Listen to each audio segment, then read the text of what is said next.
नमस्कार मित्रांनो, exam point या चॅनलवर तुम्हा सर्वांचे स्वागत आहे। आज आपण रेल्वे भरती संदर्भातील सायन्स या विषयातील रासायनिक बंध यावर काही प्रश्न पाहणार आहोत। तर तुम्हाला याविषयीचे जे प्रश्न आहेत ते अतिशय महत्त्वाचे ठरणार आहे तुमच्या रेल्वे एक्झामसाठी। जर हा व्हिडिओ आवडला तर तुम्ही लाईक आणि सबस्क्राईब करा।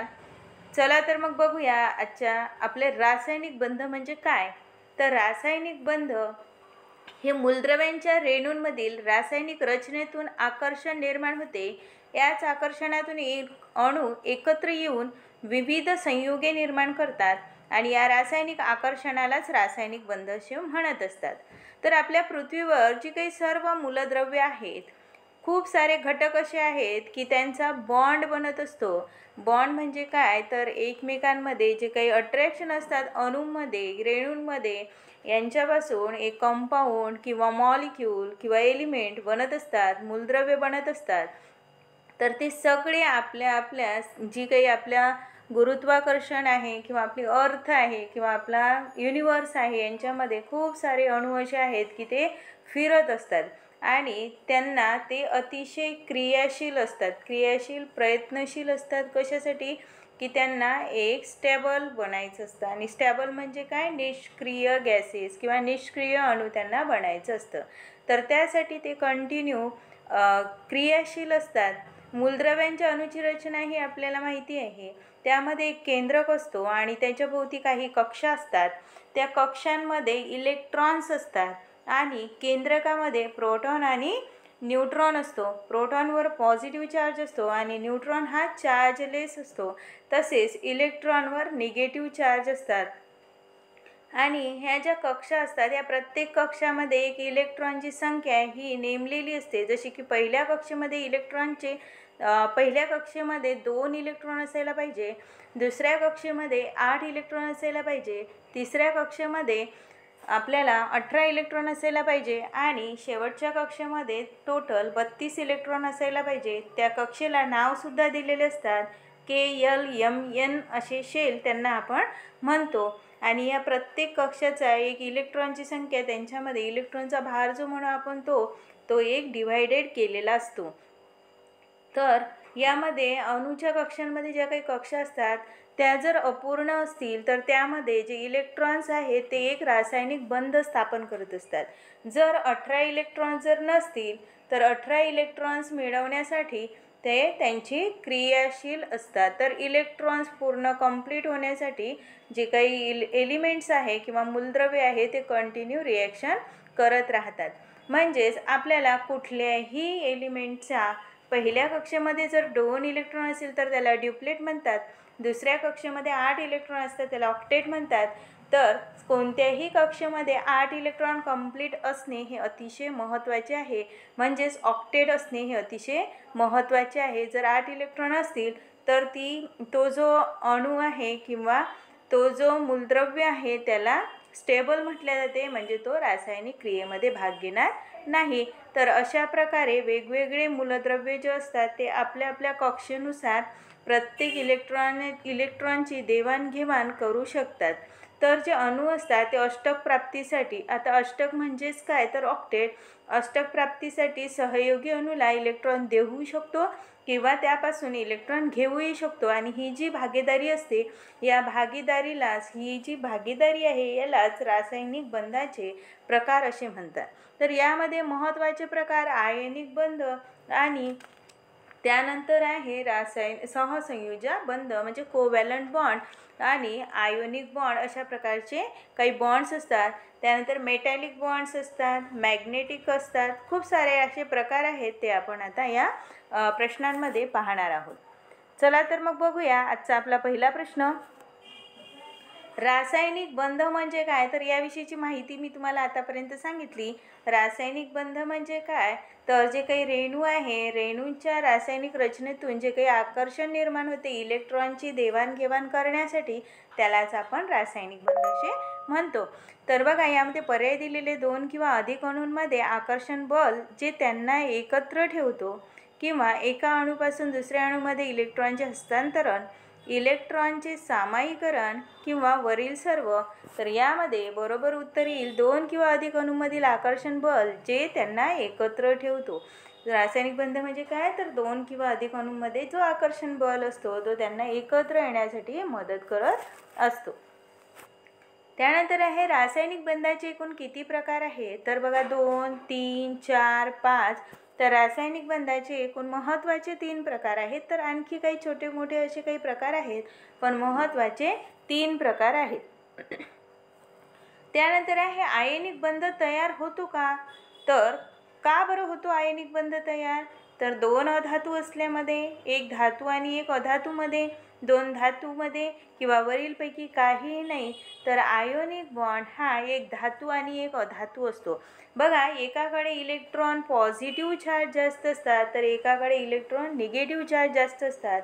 जिथे इलेक्ट्रॉन देवाणघेवाण होईल अशांकडेच काय असतात, तर आयनिक बंध तयार होत असतो. म्हणजेच जर आपण धातू बघितला तर सोडियम आहे आणि अधातू जर बघितला तर क्लोरीन आहे.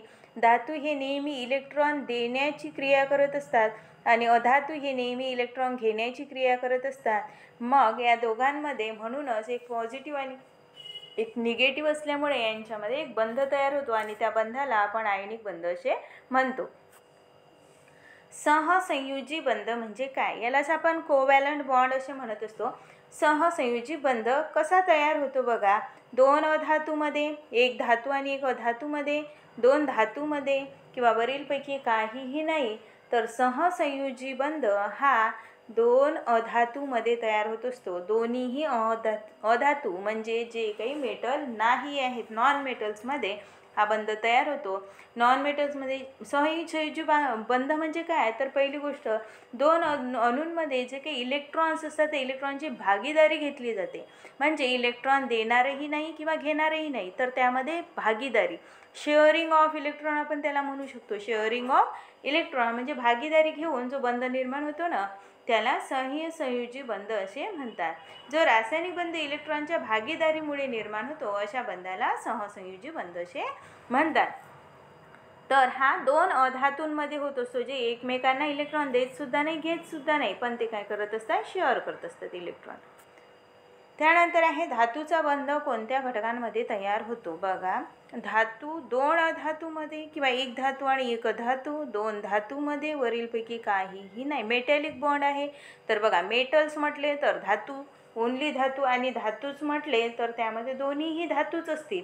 तर दोन्हीही धातूंमध्ये जो बंध तयार होतो त्याला काय म्हणू शकतो आपण, मेटॅलिक बॉन्ड, तसेच धातूचा बंध. त्यानंतर आहे खालीलपैकी कोणता रेणू ध्रुवीय आहे, बघा, ध्रुवीय रेणू H2O2, H2O, CH4. H2 hydrogen, oxygen, त्यानंतर H2O वॉटर आहे म्हणजे पाणी, आणि CH4 मिथेन, हा सुद्धा गॅस आहे, हायड्रोजनसुद्धा गॅस आहे, ऑक्सिजनसुद्धा गॅस आहे, आणि हा ध्रुवीय रेणू जो आहे हा वॉटर आहे म्हणजेच H2O. त्यानंतर आहे खालीलपैकी कोणत्या रेणूंमध्ये तिहेरी बंध असतो, triple bond. Triple bond, single bond, double bond and triple bond असे बॉन्ड्स असतात 3 टाईपचे. ओके, अल्केन, अल्किन अँड अल्काईन असे असतात. अल्केन, अल्किन अँड अल्काईन, आम्ल, आम्लारी अशा प्रकारचे बंध असतात. तर बघा, H2O2, N2 आणि CH4, तर यांच्यामध्ये तिहेरी बंध हा N2 मध्ये असतो. कसा, तर नायट्रोजनचा जो ॲटॉमिक नंबर आहे तो 7 असतो. किती आहे नायट्रोजनचा ॲटॉमिक नंबर, 7. तर नायट्रोजनला त्याच्या आउटर मोस्ट शेलमध्ये 8 इलेक्ट्रॉन बनवण्यासाठी त्याला 3 इलेक्ट्रॉनची गरज असते, म्हणून तो 3 बॉन्ड स्थापन करत असतो. त्यानंतर आहे कोणत्या बंधनाला इलेक्ट्रॉनचे हस्तांतरण होते, इलेक्ट्रॉनचे हस्तांतरण, बघा, सहसंयोजक बंध, आयोनिक बंध, धातू बंध की वरीलपैकी काहीही नाही, तर आयोनिक बंध. हस्तांतरण म्हणजे इलेक्ट्रॉन एका कक्षेतून दुसऱ्या कक्षेमध्ये काय करत असतात, ट्रॅव्हल करत असतात, एका कडेमधून दुसऱ्या कडेमध्ये जातात, म्हणजे एका अणूकडून दुसऱ्या अणूकडे ते पाठवले जातात, तर त्याला आपण आयोनिक बंध असे म्हणतो. कोणत्या बंधात इलेक्ट्रॉनचे आदान प्रदान होते, तर सहसंयोजक बंध, आयोनिक बंध, धातूचा बंध की खालीलपैकी काही नाही. इलेक्ट्रॉनचे आदानप्रदान. तर आताच बघितलं आपण इलेक्ट्रॉनचे आदानप्रदान सहसंयोजक बंध कक्षेमध्ये काय करत असतात, ट्रॅव्हल करत असतात, एका कडेमधून दुसऱ्या कडेमध्ये जातात, म्हणजे एका अणूकडून दुसऱ्या अणूकडे ते पाठवले जातात. तर त्याला आपण आयोनिक बंध असे म्हणतो. कोणत्या बंधात इलेक्ट्रॉनचे आदान प्रदान होते, तर सहसंयोजक बंध, आयोनिक बंध, धातूचा बंध की खालीलपैकी काही नाही. इलेक्ट्रॉनचे आदान प्रदान, तर आताच बघितलं आपण इलेक्ट्रॉनचे आदान प्रदान सहसंयोजक बंधमध्ये होतो. तर त्यानंतर आहे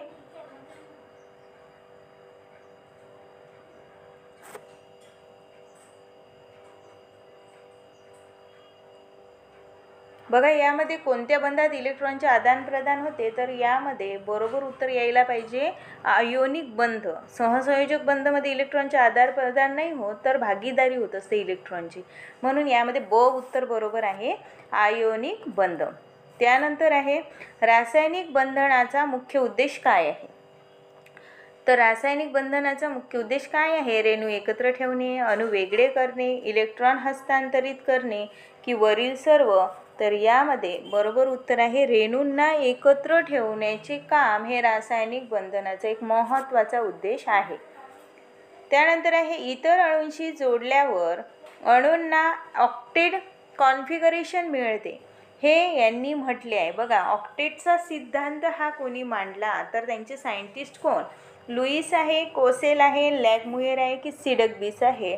तर याचे बरोबर उत्तर आहे लुईस. लुईस यांनी सांगितलं होतं की कुठल्याही अणूला आपले ऑक्टेट जर कंप्लीट असेल तर तो स्टेबल असतो, म्हणजे तो निष्क्रिय होतो. जर त्याचे ऑक्टेट कंप्लीट नाही तर तो नेहमी क्रियाशील असणार आहे, असे लुईस यांनी सिद्धांत मांडला होता.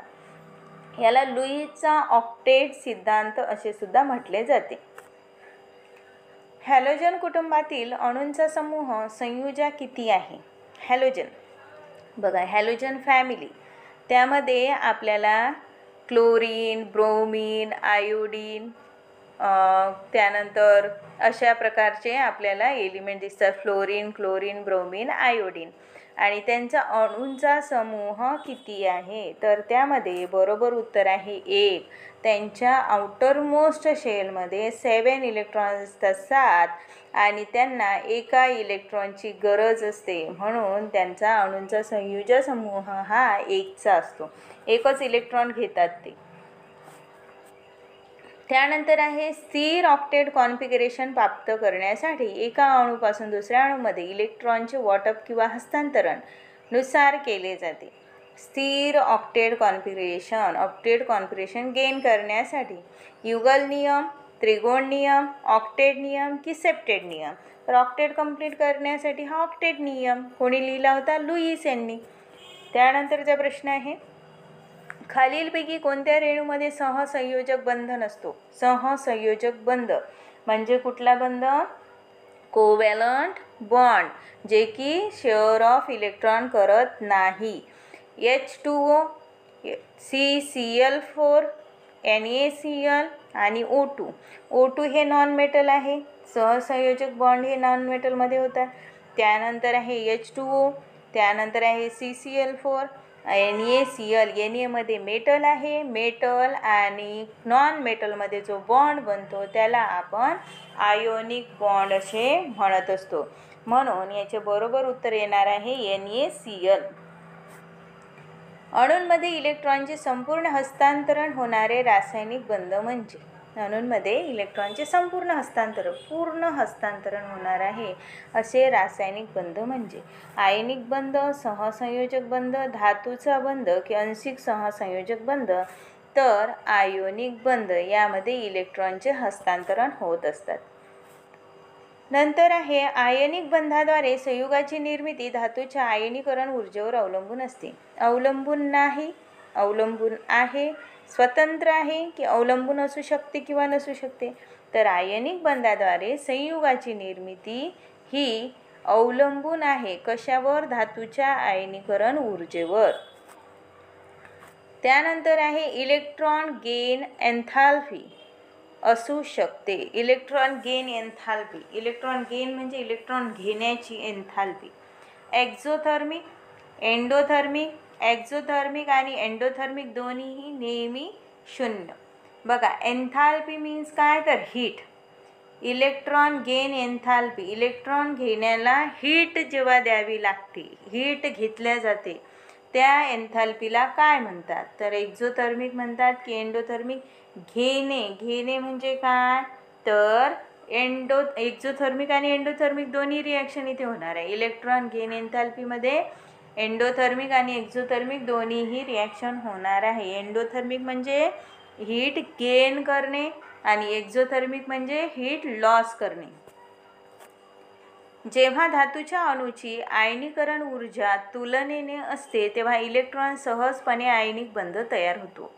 तर ऋण स्थिरांक अधिक कमी, तर बरोबर उत्तर आहे कमी. जेव्हा धातूच्या अणूची आयनीकरण ऊर्जा तुलनेने कमी असते तेव्हा इलेक्ट्रॉन सहजपणे आयनिक बंध तयार होतो, आयनिक बॉन्ड बनवतो. कारण त्याला इलेक्ट्रॉनची कमी आहे तर त्याला इलेक्ट्रॉनची गरज असते, आणि इलेक्ट्रॉनची गरज असेल तर तो आयोनिक बॉन्ड बनवत असतो. आयनिक संयुग तयार झाल्यावर सोडल्या जाणाऱ्या ऊर्जेला काय म्हणतात. आयनिक संयुग तयार झाले आणि नंतर मग जी ऊर्जा, एनर्जी रिलीज केली जाते, एनर्जी पाठवली जाते, त्या एनर्जीला काय म्हणतात. तर आयनीकरण ऊर्जा म्हणतात, की जाडीची ऊर्जा म्हणतात, की इलेक्ट्रॉन एन्थॅल्पी वाढवते, की इलेक्ट्रोपॉझिटिव्हिटी वाढवते. तर यामध्ये जाडीची ऊर्जा, जी ऊर्जा आहे ती वाढत जाते, जाडीची ऊर्जा वाढते.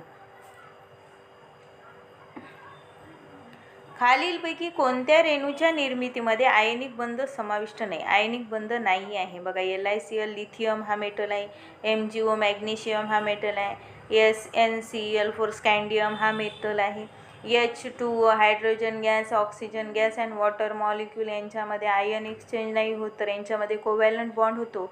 म्हणून इथे जो रेणू आहे, जो आयनिक बॉन्ड समाविष्ट करत नाही, तो कोण असणार आहे, H2O. त्यानंतरचा प्रश्न आहे, आयनिक बंध निर्मितीच्या व्यवस्थेवर अवलंबून असतो.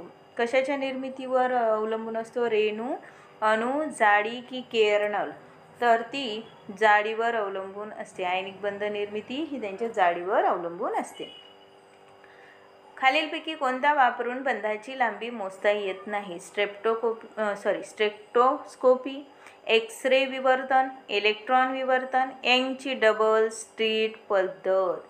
तर आपण हे बंधाची लांबी जर आपल्याला मोजता येत नाही तर त्यासाठी यंगची डबल स्लिट पद्धत ही उपयुक्त नाही आहे. बंध कोन मोजण्याचे एकके कोणते आहेत. बंधाचे जे कोन आहे ते मोजण्याचे एकके असतात आणि ती कुठले, मीटर, किलोग्रॅम, अंश की मोल. तर अंश. बंध हे अंशमध्ये मोजल्या जात नाही.